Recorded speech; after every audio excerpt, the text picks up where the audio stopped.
Hi, everybody. I'm Jay Scherr with Jay Scherr Business Consulting. We help entrepreneurs, business owners, and other leaders maximize their potential, build rock-solid foundations for their businesses, and create more freedom in their lives. And you've joined Business Minds Coffee Chat. Felix Adler said, "The hero is one who kindles a great light in the world, who sets up blazing torches in the dark streets of life for men to see by." Well, on today's episode, we talk about activating your heroic potential, expressing the best version of yourselves, learning from the ancient Stoics and philosophers, moving from theory to practice to mastery, and more. My guest is a husband to Alexandra and a father to Emerson and Eleanor. He's an entrepreneur, teacher, coach, philosopher, author, and podcast host, a true Renaissance man. As a founder and CEO, he's made crowdfunding history and built and sold 2 social platforms. He's helped millions of people around the world become their best, most productive, energized, and connected version of themselves. Please welcome the founder and CEO of Heroic Public Benefit Corporation and the man whose mission is to help create a world in which 51% of humanity is flourishing by the year 2051, Brian Johnson. Brian, it is so great to see you. Thank you so much for being here today. Jay, it is great to see you. I appreciate that kind and eloquent introduction, and I am very much looking forward to our conversation. Absolutely, as am I, and thank you so very much for being here. I am truly grateful for you. So I thought a good starting point for us, Brian, would be for you to share what your favorite thing is about yourself and why. Let's go. Starting hot. First of all, I love that quote. I have never heard that quote on Being a Hero. Favorite part of myself and why? That's a great question. I have never been asked that question. How do I frame that? What do I think about that? Then how do I frame it up? I'm proud of how I've alchemized a lot of the challenges I've faced in life. I grew up, in a family with a hardworking, ultimately really good man. My father worked in a grocery store for 39 years, struggled with alcohol. His dad struggled with alcohol, ended his own life. And for whatever reason, as a prescient high schooler, I wrote my college essay was to break the cycle. That I just had that sense at 16, 17 years old, whatever it was, to break the cycle. Far from perfect, but I'm really grateful for what my dad did, which was much more than what his dad did for him. But I think I'm most proud of that. Just to have done the work to figure out how I can architect a life of meaning and purpose. I've experienced deep despair. There was a point in my life where I wanted to end my own life, and to be able to create the scaffolding in my life and to figure out how I can create a sustainable level of joy and meaning, and then share that with people. I've been blessed to work with people at the most elite levels of a lot of areas of life, but the individuals who have been benefited from my work, who didn't know if they wanted to live another day, in part because I've shared my own stories and gone through that hero's journey of battling my own dragons, transforming my consciousness, then the hero returns with the boon, their transformed consciousness. So that's a long answer to kind of what I'm proud of in that context. And then, of course, I'm proud of 18-year relationship with my wife. God bless her for being with me for 18 years. I'm proud of our kids, 11 years old, 6 years old. I'm proud of the team we have, our community we're building, and all the other things. But from a, overall, heading toward 50 years old, I'm really proud of that alchemy and where we're taking it as we move forward with our heroic public benefit corporation and movement. Well, beautiful. Great First of all, thank you for sharing that and providing the additional context and backstory there, because that is definitely something that I wanted to explore with you, because I think, we can look at where you are today. We can look at a snapshot of the impact that you're making, your book, the success that you've had, your coaching, etc. And, it's sometimes we need to be able to peel back that curtain to really go deep and understand who this person is, where they came from, the lessons that they learned, and how they were able to become the person who they are today, right? And you've got a story. Everyone has a story to share. So I want to stay a bit on your backstory. I would love it if, you shared obviously about your father and those struggles. You also obviously had your own struggles with anxiety and depression. You mentioned, you talked a little bit about that as well. Share with us what life was like for Brian as a child, as a young man. What were some of the hopes and dreams that you had for yourself? And kind of set the stage for where you were there at that stage in life, and then we'll pull the timeline forward. Yeah, I mean, again, I grew up in a really conservative blue collar family, raised Catholic, 12 years Catholic school, first generation college student. I didn't have a lot of hopes and dreams. I just, youngest of 5 kids, kind of the golden child in an otherwise dysfunctional family that looked okay on the outside and all that stuff. 18 years old, I go to UCLA, and here we go. I'm kind of at the, the cutting edge of the family, lineage here and doing those things. But I've always had this passion to understand life, which was kindled by Stephen Covey. I was recruited to go to a leadership event by a professional services firm, late in my career at UCLA, or time at UCLA. And that was the first time. 7 Habits of Highly Effective People was the book that introduced me to the idea that you can deliberately craft a life of meaning. That was a new idea for me at 21 years old. And it really just kind of lit a fire for me of what is it that makes these people on my wall, the heroes that I admire who truly lived a noble, heroic life, what made them tick? How did they do that? How did they create a life of meaning and impact? And so that was kind of there. And then I'm in a university that doesn't do anything on positive psychology yet. This is 1996, so there's nothing to do there. And then I get swept up in normal corporate America. I go to a job with, at the time, the largest professional services firm in the world, and I throw up on the side of the 405 on my way home from work in the first week on my job at 22 years old. I just had a visceral sense of, that's not for me. I want to do something more than that. Then I go to law school as an escape hatch from that job, but I kind of know I don't really want to do that either, but that's got to be better than what I was doing. Top 10 law school, all get a stamp saying I'm a smart guy, but I throw up and I move into that apartment at Berkeley, at now 23 years old. I make it less than a semester, drop out, and now I'm spinning. I have no idea what I want to do with my life. None of these skills. I just know it's not that or that. And that's when I hit that darkness of what is it for me? I can't see how I'm going to take the energy that I now have, which is a bit more grounded and all that, but I was an intense guy even then, and I couldn't see how I would create a life of meaning in the context of the world I was living in, and I had none of these skills. So that's some of the story for me. And for whatever reason, I've always had a very low tolerance for doing things that I just knew weren't what I wanted to do and what I felt called to do, and was willing to take some of those risks. And I talk about a lot of this in the documentary Finding Joe that I happen to be in on the modern hero's journey, featuring wisdom from Joseph Campbell alongside Deepak Chopra, Sir Ken Robinson, and people like that. And I share this story. So I drop out of law school. I wound up, the only thing I knew I wanted to do was to coach a Little League baseball team. It was the only thing I wanted to do when I wasn't thinking about things I look back on with compassion to that version of myself, was thinking about. And out of that came my first business, a website, 1997, 1998, 1999, for families involved in sports, like a youth sports ESPN kind of thing. Well, we won a business plan competition. We raised $5 million. I hired the CEO of Adidas to replace me at 25 years old. And I hired the law firm I would have wanted to work for before I graduated from the law school I went to. So things happen, I've seen when I have had the courage to follow what Campbell would call my bliss.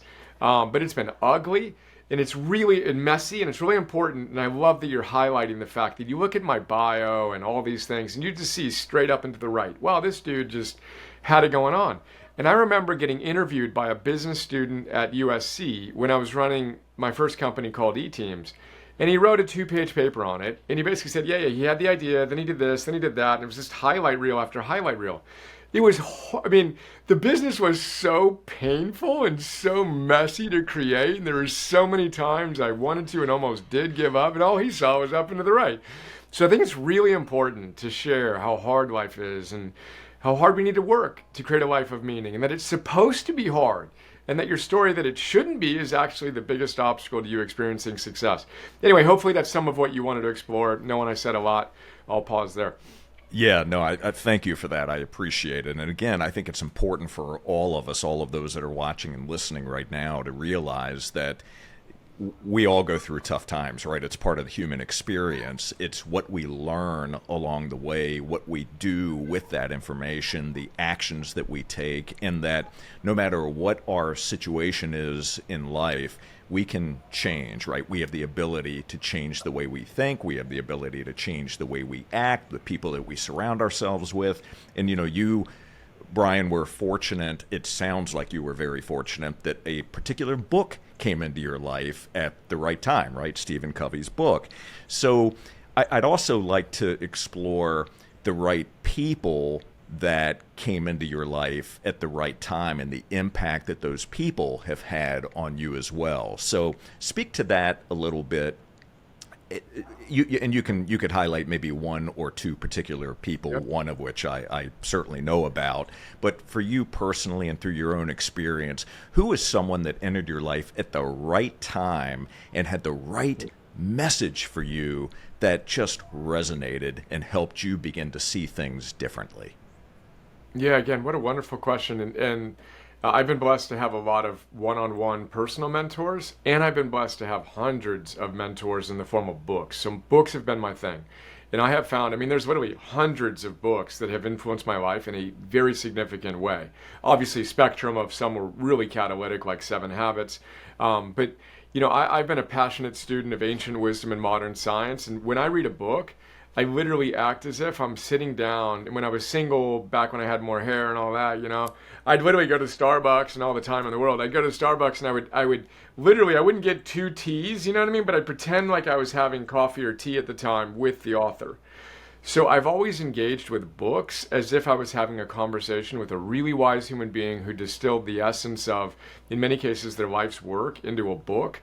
So for me, it's always been a mentorship relationship, which I think is important to highlight because we can all do that for free at our libraries. So that's been impactful. But then the number one most impactful human being in my life, who it sounds like is Phil Stutz, full stop. So Phil Stutz is my beloved, coach, but really my spiritual father. I've worked with him one-on-one, nearly 450 one-on-one coaching sessions over the last 7+ years. And I love him, and he's provided just he's been a huge influence for me. And Phil wrote the book called The Tools. He has a new book called Lessons for Living. He's featured in Jonah Hill's documentary called Stutz. But just an incredible human being, world-class coach.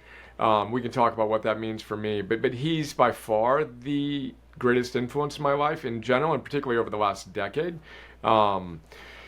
And yeah, so I'll pause there, and we can explore wherever you want to go there.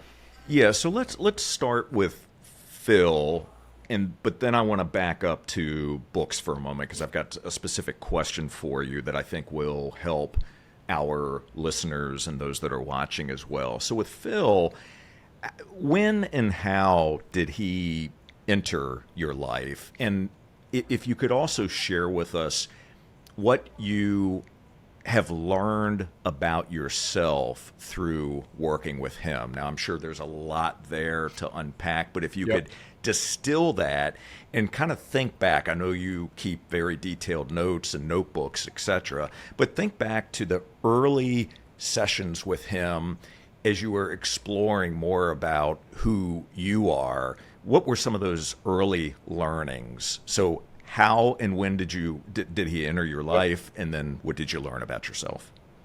Yes, I was first introduced to Phil. Again, I read books. That was my job for a decade. So I read ancient wisdom, modern science books, and I distilled them into what we call philosopher's notes, 6-page PDF summaries that are now in our app, 20-minute MP3s. I pull out the big ideas in these books.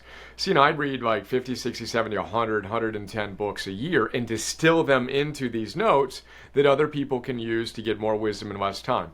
So I think he came out with the tools in like 2010 or 2012. Whenever that was, I got it. And I read it and I loved it. It was my, at that point, all-time favorite book. Just, he brought a spirituality to the philosophy, to the practical application of cognitive behavioral therapy. And it was a really interesting, unique blend of wisdom and practical tools. And I bought a copy for everyone on our team, tiny team, but whatever, a dozen people or something. I sent it to a bunch of my friends. And one of my friends, a guy named Trip Lanier, interviewed Phil and his co-author Barry Michaels for his podcast. So then a year or two goes by, maybe even 3, I don't remember, and I create a podcast. I'm like, hey, dude, can you introduce me to Phil and Barry, because I want to interview them for my show. So he does it, and it was one of those moments where I'd ended working with another coach, Steve Chandler, who I worked for years, who's another great human being. Goosebumps, I say that. And we hit it off, and I knew I wanted to hire one of them. And I didn't know which one I wanted to hire, and they were both open to working with me. And then, I'm like, well, you got it in that situation. So Phil Stutz, his protege is Barry Michaels, with whom he wrote, The Tools and another book. Anyway, I'm like, in that choice point, you got to go with Yoda. Like, there's no choice there. Like, you have to go with Yoda. Obi-Wan Kenobi's amazing, but you got to go with Yoda, So that's kind of how it came, and then the origin story of our connection. And then, I have a photocopy of the first page of notes. And it sounds like that my collection of notes from my work with Phil Stutz is my most prized possession. It's like a stack this high. 400 and almost 50 sessions, 3, 5, 10 pages of notes per, handwritten notes. The very first page, we could talk about for a weekend. The wisdom on my first page of notes. So I have it photocopied and I can see it now on my desk. So what Phil did for me, practically speaking, is he did a lot. But one of the most powerful things I think any good coach does, and particularly one of his caliber, is first, he sees me at my highest level. And he can see my potential, and he's believable. Because he's worked with world-class performers across, the performing arts and business and whatnot. So he's very believable. A coach needs to be believable. They have to have success in what they say they can help you do. No one in the world is more successful than Phil at what he does. Now, there are others who are as good, but no one's better, in my mind, at bringing people from very good to great to sustainably great, right? And Jonah talks about this in the documentary. So he has a believability in his vision for me that I knew I had within me, and now I got him seeing it with me and then giving me practical tools, and I have goosebumps as I say this, to achieve that. But there's something about someone you believing in you, and holding you to that high standard and seeing that your dreams you can make them a reality. And you kind of knew it, but now you know it. All caps, KNOW, bold, you know it. And then the other big thing he's done for me is, and he says it's like he put his hand on my shoulder like a golf coach who just moved you a little bit. So your weight was distributed just slightly differently, and then your swing changed. You know what I mean? It was a subtle distinction, and he's done that an infinite number of times. So I'll have ideas of what's true. Phil and I will talk about it, and we get aligned and done. I don't think about it again. And one of the things that he celebrates in the foreword to the book that he wrote for me is, when I'm clear, I take action and I do it. So the speed with which I've been able to apply these subtle but important decisions and then aggregate them and compound them has been totally transformative. And we can talk about some specific practical philosophical distinctions that I've made with him that I've now, worked into my own kind of philosophy. But those would be the two major things that I think have most... It's hard to put into words how impactful it's been, but I feel like you can feel the energy behind what I'm talking about. Absolutely. And the introduction that he writes to your book is absolutely beautiful. It's heartwarming, and it's pretty clear the impact that both of you have had on each other's lives, which is truly remarkable. And so speak to our audience for a moment, because since you have had that experience with mentors, with mentors in books, and we're going to go back to books here in a moment, but and obviously one-to-one mentors as well, and how that can help shape and change your life. Speak to those that are watching and listening right now who may not have someone like that today in their life. Give maybe a suggestion or two about how they can maybe find someone who can help them navigate through maybe some challenging or troubling waters, and why that's so important to us in our own personal and professional growth. Yeah, I've got to go back to the books, and I know we'll come back to that for detail, but frankly, I think there's a magnitude of difference in difficulty of finding a mentor one-on-one vis-a-vis finding a mentor virtually via books. So you can't overstate the value of a book written by an individual you admire. The wisdom that's distilled in 200, 300 pages is profound. Like that's a really powerful thing. So I think a lot of people get a bit of despair of, well, I don't have that, so then what am I going to do? And frankly, the way that I got to a point where I was, quote, qualified to work with someone like Phil, because it doesn't work with everybody, was I did the work. And Robert Greene talks about this, Ryan Holiday talks, but you need to be worthy. The mentee needs to be a worthy mentee to attract the caliber of the mentor you want. And that's hard work. And you don't need to wait. And in fact, you can't wait. You need to start now, and it's free. It costs your time. So it costs you unsubscribing from Netflix or significantly reducing it and removing that app and that app and that app from your phone so you can become a worthy student of your prospective mentor.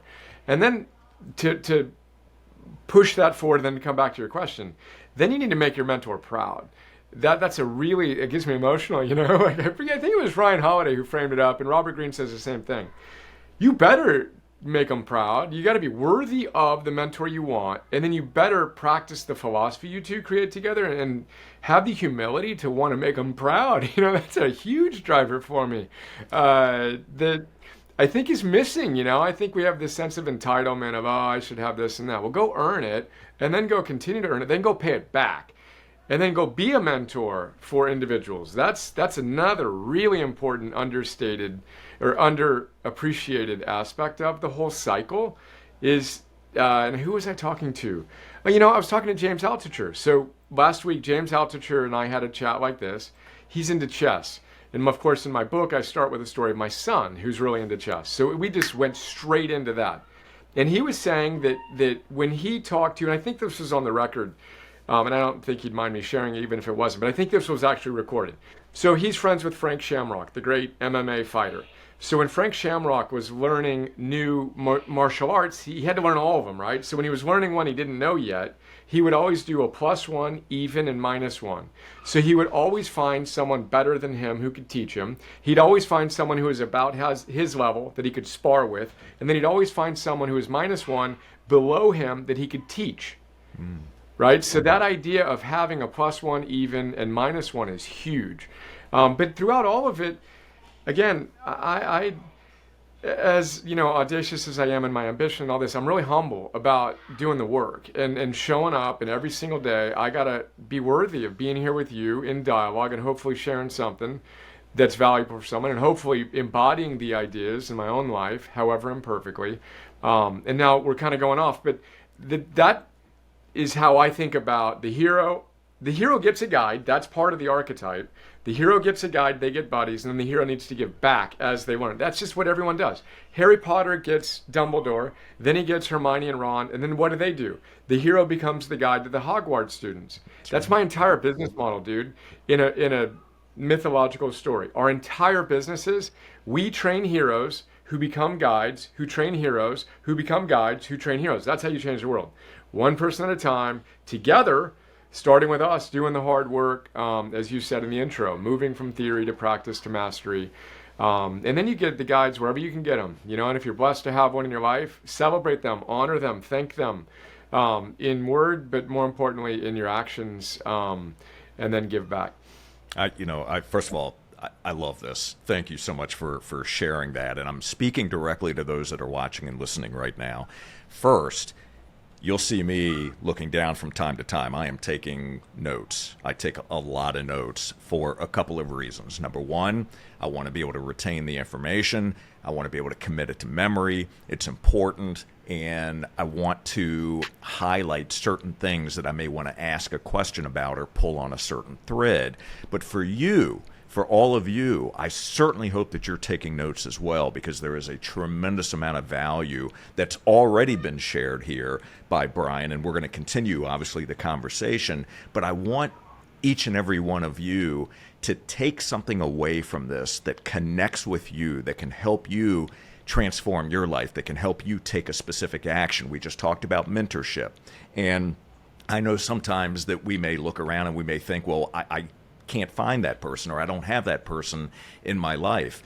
Brian just talked about the importance of books and how books can help you and be that mentor that you may need in your life. There's just a tremendous wealth of information out there. So if you want to find it, you will find it. But I love what you shared here about doing the work, being worthy, being a worthy mentee, paying it back. All of those things are great insights. So thank you for sharing that. I do appreciate it. And I want to go back to books here for a moment, because what I would love to find out from you, which I think would help all of us, is with all of the different books that you've read, that you've distilled that wisdom and that insight, just walk us through briefly how you do distill that information. So from a process standpoint, when you're reading, are you writing notes in the margin? Are you adding notes to a specific tool on your laptop? Just process-wise, what are you doing to collect, distill, and then be able to utilize that information? Yeah, another great question. So I'm a hardcover, paperback's fine when that's what's available, but I never read Kindle. I don't listen to audiobooks. I sit down and I read books. And again, a lot of people stack things, and I think that's great. I'm just not an auditory learner. And also when I'm reading, it's my job. So I'm reading archaeologically, and I'm marking it up. So I'm, same style pen I've had for a decade now. I'm asterisking, I'm underlining, I'm folding over pages, and I've got a very systematic way that I approach a book. So, and again, my output is I'm creating a note on it. So I'm going to pull out what I call the big ideas. From my experience, every book has, at least 1, 3, 5, 10 big ideas. The sections you read, you underline, you asterisk, you fold the page over, that can literally change your life. So I'm reading a book and I'm hunting for that. I'm trying to find the life-changing ideas, and I pull them, I know I will pull them out into a note called a philosopher's note that I will then type out. And I've done this 650 times with books. But I'll get back to that in a second. So systematically, I'm going through the book, and I have a system of how I fold the page over. If I fold it over basically in half, that's a big idea, unquestionably. If I fold it over like a little bit, then like a third of the way, then maybe I'll make that one. And then there are other times where it's just a cool quote that I know I'm going to pull out. So I do that, and then at the end of reading a book, and if I'm really in this mode, I'm channeling Peter Drucker, where he says, first things first, second things not at all, and put a large quantum of time into your work. So the speed with which I can get through a book is related to whether I'm focused on it from page 1 to the end. I can read a book, 50 pages an hour, 40, 50 pages an hour, depending on, and I don't speed read. I think speed reading is a whole other conversation. I'm having a conversation with the author, as I said. I'm not rushing through that. I'm reading efficiently, but the way that I read efficiently and effectively is I start the book and I finish the book when I can. Now I'm busy. Back in the day when all I did was read, I would literally read a book from the time I woke up until noon, then I'd distill it in the 3 hours after lunch, and then I would record an MP3 recording of it, in a little thing I do for YouTube, and that day was done. Boom, got through a book. Repeat. Anyway, now a long answer, but that's kind of how I approached it. Twyla Tharp had a great phrase in The Creative Habit. She says she reads archaeologically. She's digging for ideas. I read the same way. And then it's just repetition, and the note taking that you have, science is unequivocal on that too. Even the act of writing versus typing, it makes a deeper imprint in your consciousness, in your memory when you write versus typing, because it's harder. Paradoxically, harder things lead to greater gains oftentimes. Desirable difficulties is how Malcolm Gladwell describes it. Anyway, that's now a very long answer to your question, but that's how I've been approaching it. Well, thank you for that. Thank you for sharing that. I think that's a great way of going through a book, trying to find the big ideas. And I like to think about that particular process because I think we can always learn a better way to be able to find those important ideas and how we identify them and then what we do with them. Now, you've brought this up a couple of times, and I want to make sure that we're highlighting this, your philosopher's notes. These are roughly 20-minute long. You can either listen to an audio version of them or you can read them, but you've done the hard work, right? You've distilled the big ideas from all of these books, and I have learned so much from from those philosophers' notes, and I really appreciate the work that you put in, the way that you articulate the key messages, the way you deliver them. It is outstanding. So I would encourage everyone who's watching and listening right now to definitely visit Brian's website. Of course, we'll provide links to the website as well as videos and how you can purchase a copy of your new book as well. But it really is phenomenal information that we can all use to reach our potential and live our best life. So let's talk about your new book, Areté, which really, talk about a tome. This is an incredible book that is just loaded with incredible insights and wisdom. You were very intentional, clearly very intentional about how you structured this book, why you chose the number of micro chapters, etc. So why don't you speak to us first about what Areté is and why you brought this book to life now. Why is this such an important book, and why should we be paying attention to it? Well, I appreciate, again, your kind words on the philosopher's notes and on the book. The book is the distillation of those absolute best ideas from all of the books that I read. And again, I think I've done 600 and almost 50 philosopher's notes. And in the book, I feature 200 of them. Over 200 of the books and 451 ideas, as you said. But stepping back, Areté is an ancient Greek word, and Areté is the one-word answer the ancient Roman Stoics and Greeks would give you if you asked them how to live a good life. They'd literally answer you in a single word. They'd tell you to live with Areté.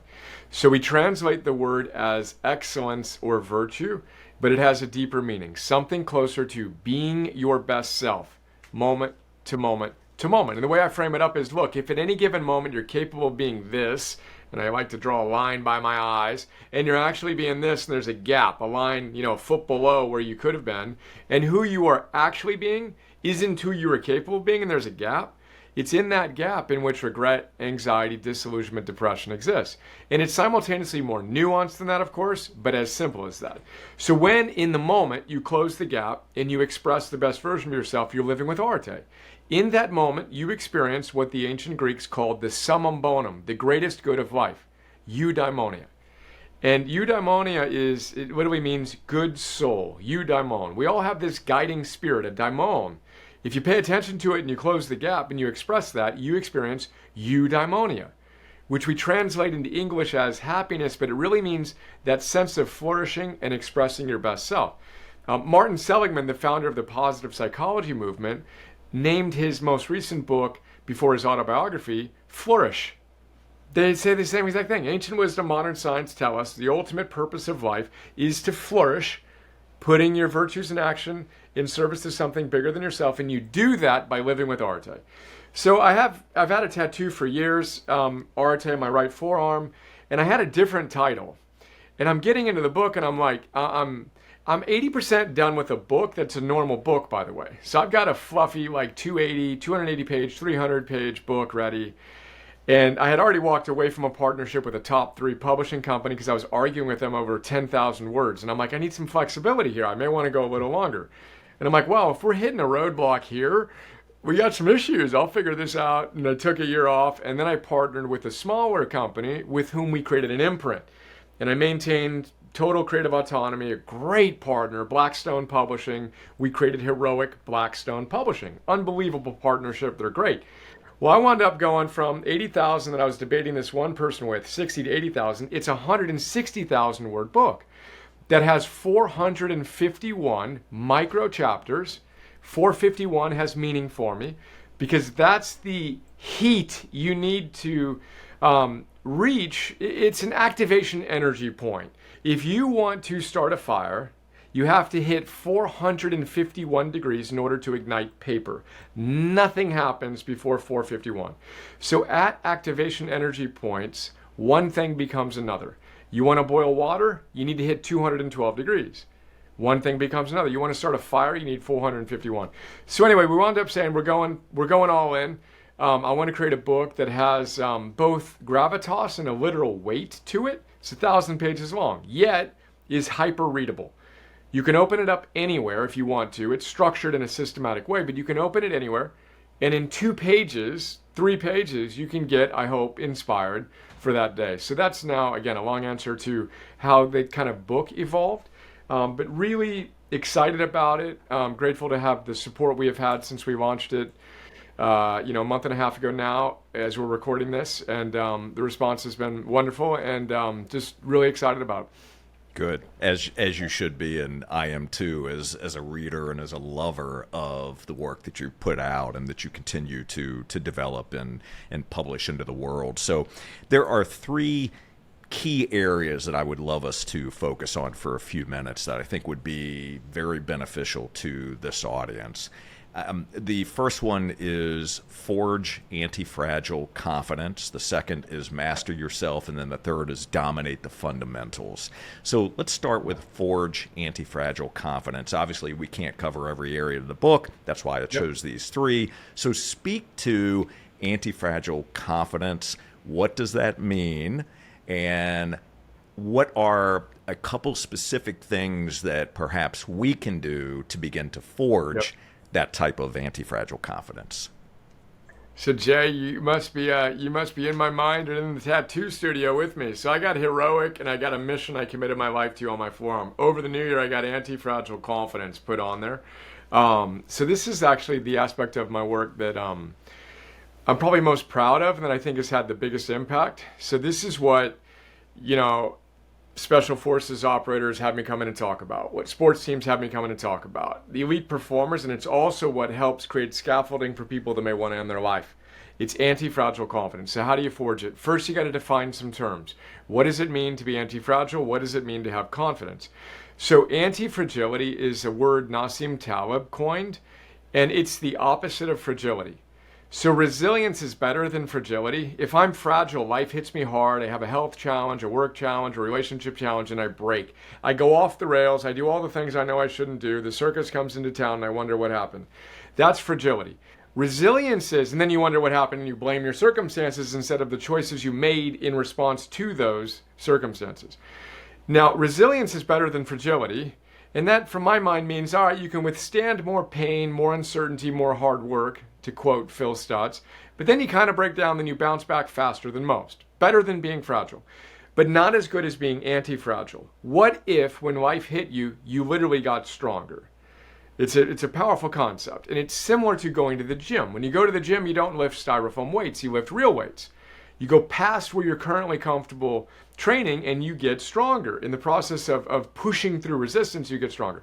That's the idea of being anti-fragile. Nassim Taleb's metaphor is a wind extinguishes a candle, but the same wind fuels a fire. So the question is, what are you? And when life hits you, what do you do?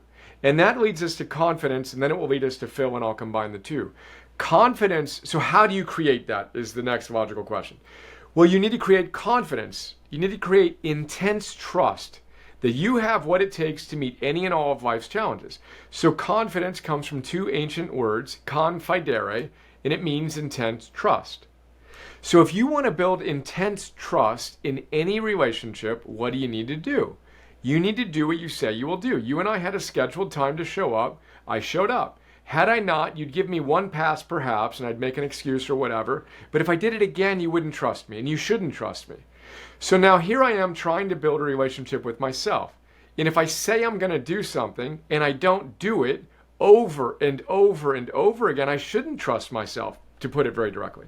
Stated positively, when you, and we're never going to be perfect, but when you get clear on the commitments you're making to yourself and you learn how to do them, which is related to self-mastery, you earn trust. And then now here's the kick. And this is the number one thing Phil Stutz ever taught me. In one of our first, I think, 3 sessions, at the very end of it, he said, you have a lot of emotional stamina. And he kind of mused, perhaps more than I've ever seen, is what he said.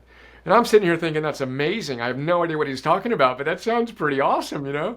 Next session, first question, what's emotional stamina? And this changed my life. He said, emotional stamina is your ability to tolerate pain, uncertainty, and hard work and not break. I said, all right, cool. Follow-on question, how do I get more of it? What specifically can I do to get more of it? And I have goosebumps as I say that.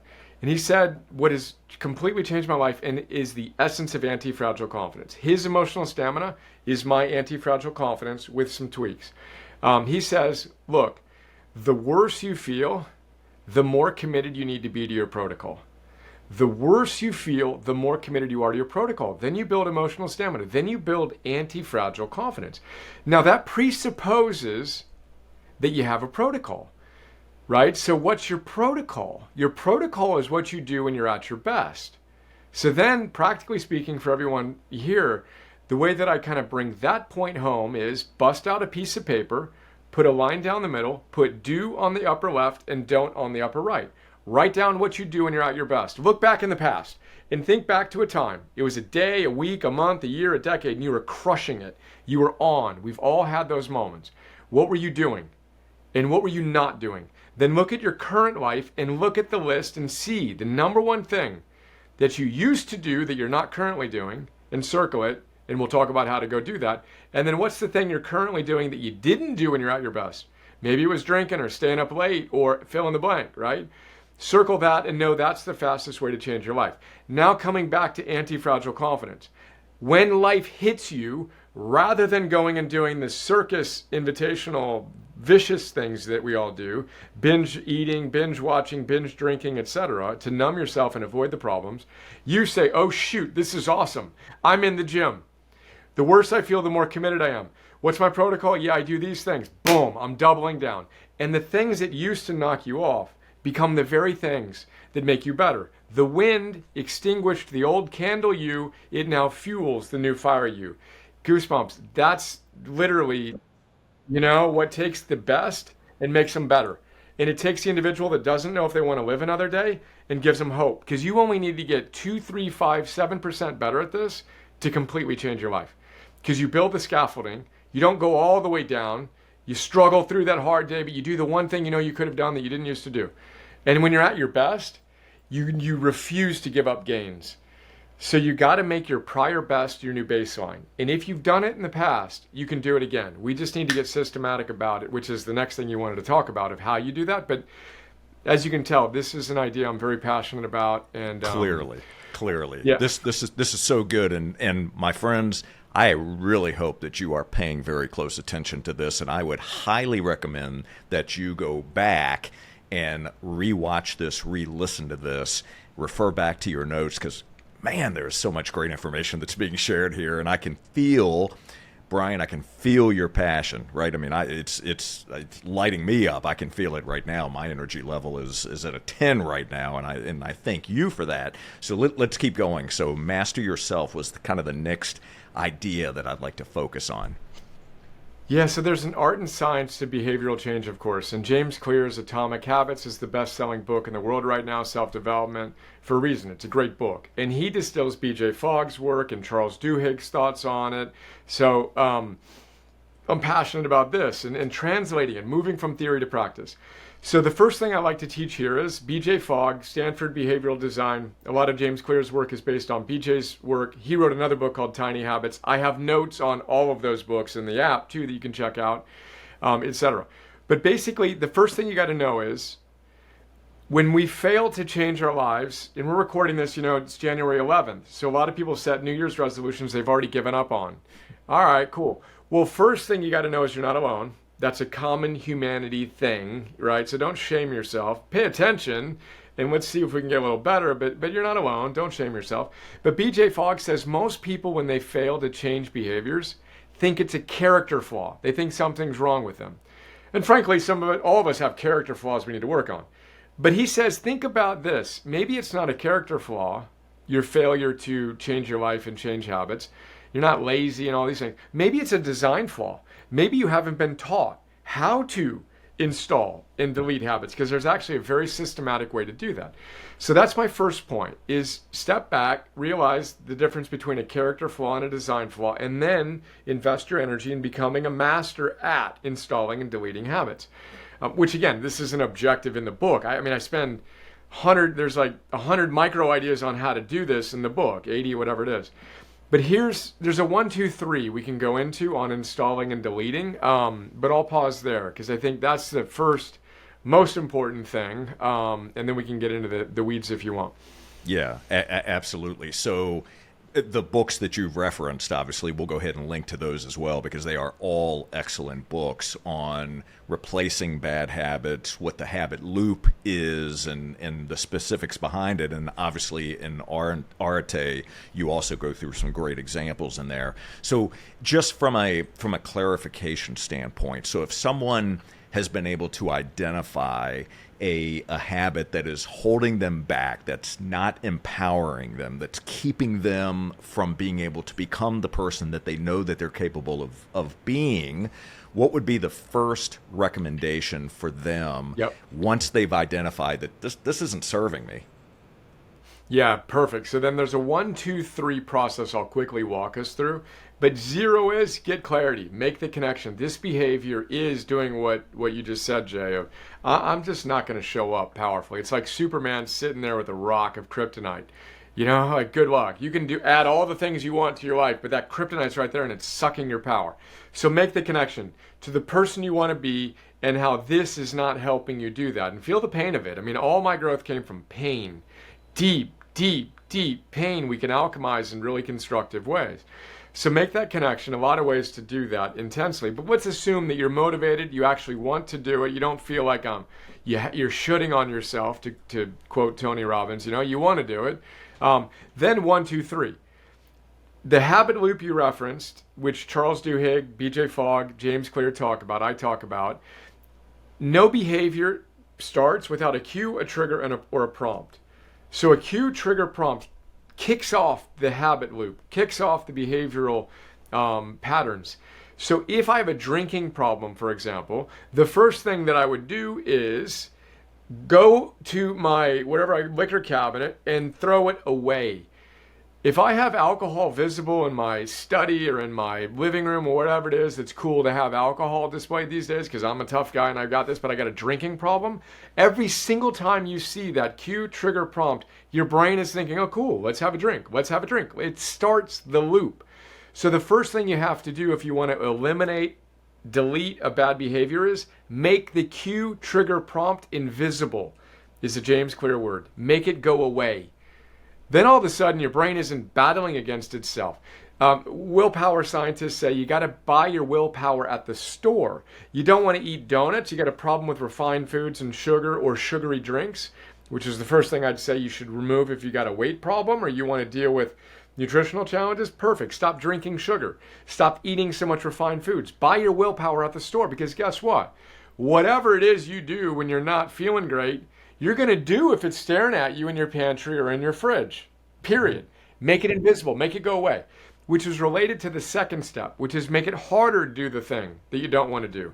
So if my alcohol is not in sight, and in fact I dumped it all out, good call, Then I need to drive to a liquor store. At least I'm making it harder to do. I put some barriers up. I deleted the app from my phone because I knew I was addicted to it and wasting 15, 20, 30 minutes a day. Add that up over a year. That's an insane amount of time that you can go put into reading a book. Now, at least you don't see the app on your phone. You deleted it, it's invisible. It's not barking at you all day, right? Cue, trigger, prompt.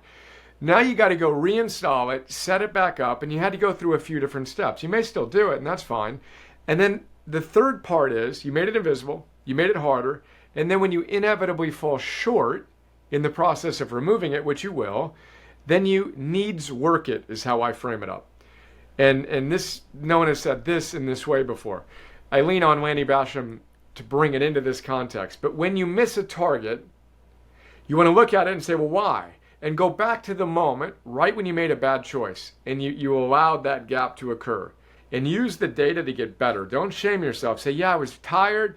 That conversation, that individual frustrated me, and then I didn't handle it well. And then I went and I drank one drink and I said, screw it. What the hell effect is a scientific phrase. What the hell? What the hell? I had one bonbon. Why don't I finish them? I had one sip of this wine. Why don't I finish the bottle? What the hell? I already screwed that flat plan up.